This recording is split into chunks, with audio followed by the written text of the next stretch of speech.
Assalamualaikum warahmatullahi wabarakatuh. Perkenalkan, nama saya Bayu Sumantri dari HK19D.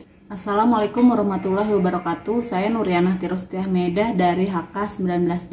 Perkenalkan, saya Fitria Klariza dari HK19C. Perkenalkan, nama saya Ismutia Suryadi dari HK19C. Perkenalkan, nama saya Mariati dari HK19C.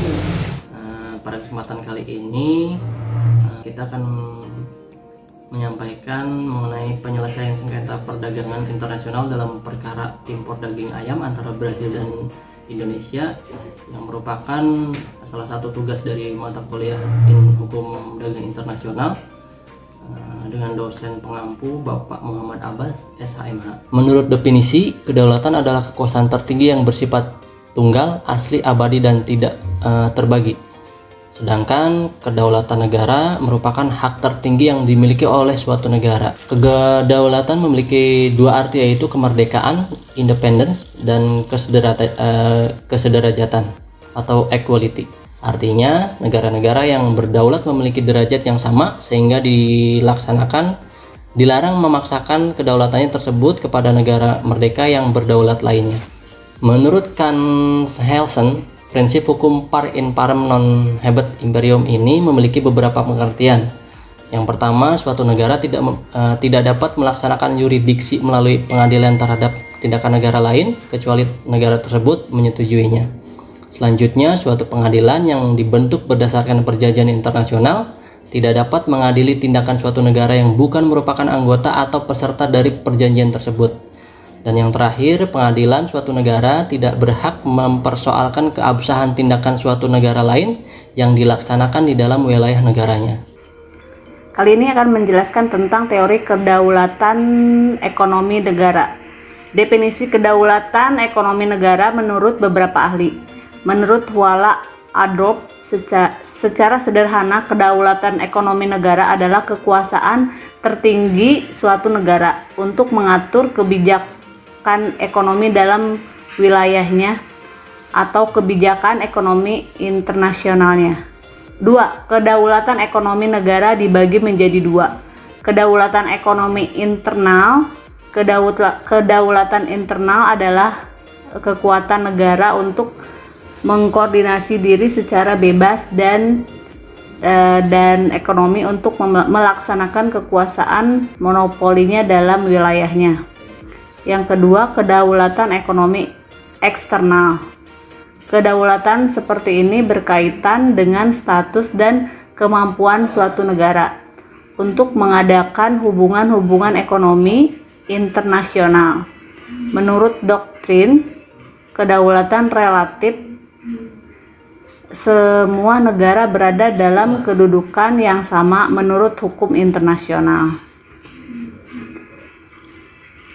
Selanjutnya, perdagangan internasional. Definisi perdagangan internasional adalah perdagangan yang dilakukan antara negara atau pemerintah negara dengan negara lain yang menjalani suatu hubungan perdagangan yang sesuai kesepakatan antar kedua belah pihak yang melakukan perdagangan internasional tersebut.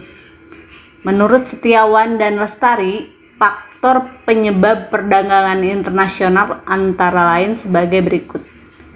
1. Revolusi informasi dan transportasi. Kedua, interdependensi kebutuhan. Ketiga, liberalisasi ekonomi. Keempat, asas keunggulan kooperatif. Dan kelima, kebutuhan devisa. Melanjutkan penjelasan materi mengenai penyelesaian sengketa Indonesia dengan Brasil terkait impor daging ayam. Mekanisme penyelesaian sengketa perdagangan internasional GATT atau yang kepanjangan dari General Agreement on Tariff and Trade adalah suatu sistem, suatu forum, dan suatu lembaga internasional di bidang perdagangan di mana mulai diwujudkan pada tahun 1947 dan mulai beroperasi tahun 1948.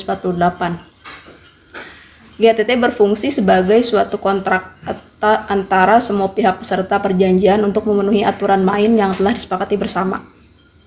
Dalam GATT, perselisihan di antara pihak-pihak yang bersangkutan atau dengan perantara contracting parties, jika perselisihan tidak dapat diselesaikan, maka diserahkan kepada contracting parties sendiri yang kemudian akan melakukan penyelidikan dan memberikan rekomendasi atau putusan bagi pihak-pihak yang bersangkutan. Dalam prakteknya, dalam memutuskan perselisihan tersebut dibantu oleh sebuah panel yang terdiri dari para ahli. Atas dasar temuan panel inilah contracting parties memberikan rekomendasi atau putusan. Berikut ada kategori, forum, dan variasi dari ciri dalam metode penyelesaian sengketa tersebut. Terdapat jalur non-yudisial dan jalur yudisial. Dalam jalur non-yudisial, cara penyelesaian sengketa yang diselesaikan antara pihak yang bersengketa sendiri walaupun dibantu dengan pihak ketiga, yaitu salah satunya negosiasi, good office, mediasi, atau konsiliasi. Yang kedua, jalur yudisial. Tahapan-tahapan yang harus dilalui dalam proses penyelesaian sengketa melalui jalur yudisial adalah sebagai berikut. Pertama, konsultasi. Kedua, jasa baik, konsiliasi, dan mediasi. Yang ketiga, pembentukan panel. Selanjutnya, pemeriksaan banding. Dan terakhir, pelaksanaan putusan dan rekomendasi. Terkait penyelesaian sengketa antara Indonesia dengan Brazil dalam sengketa impor daging ayam, dalam perkara ini, hal yang sebenarnya adalah bahwa Indonesia tidak berupaya untuk melarang atau membatasi impor daging ayam atau produk ayam dari negara manapun, termasuk Brazil. Indonesia hanya memastikan bahwa daging ayam dan produk ayam aman, sehat, dan halal.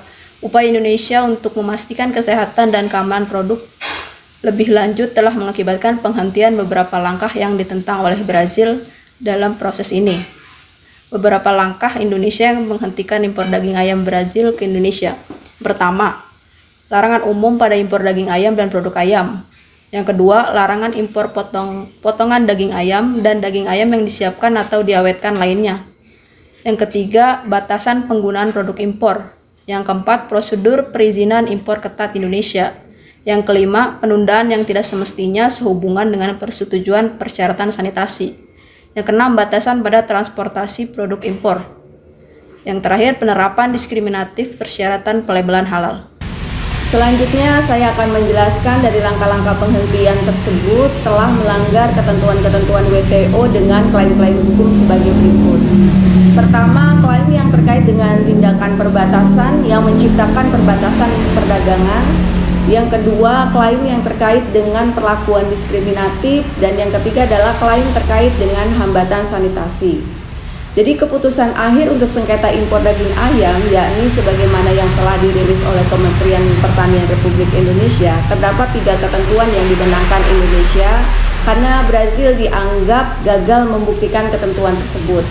Karena bertentangan dengan perjanjian WTO, yaitu diskriminasi persyaratan pelabelan halal, persyaratan pengangkutan langsung, pelarangan umum terhadap impor daging ayam dan produk ayam.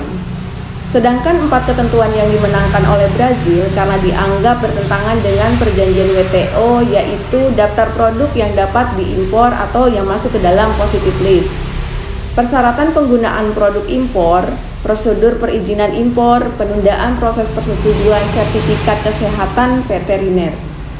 Atas keputusan kemenangan Brazil di WTO, Indonesia dan Brazil bersepakat untuk tidak melakukan banding. Implikasi dengan tidak dilakukannya banding, maka Indonesia harus menyesuaikan atau mengimplementasikan putusan final panel WTO yang akan dilakukan dengan perubahan dan penyederhanaan sebagaimana dalam Peraturan Menteri Pertanian Nomor 34 Tahun 2016. Adapun kesimpulan dari penjelasan yang dituangkan dalam bab pembahasan adalah bahwa mekanisme penyelesaian sengketa dalam perjanjian kaitannya dengan perdagangan internasional pada intinya mengacu pada ketentuan pasal-pasal yang terkait dalam GATT 1947. Yang intinya adalah pertama, tahap konsultasi yang berupaya untuk menyelesaikan permasalahannya. Kemudian tahap kedua yaitu permintaan suatu panel. Diharapkan dengan tahap-tahapan tersebut akan tercapai kesepakatan dalam penyelesaian sengketa perdagangan internasional.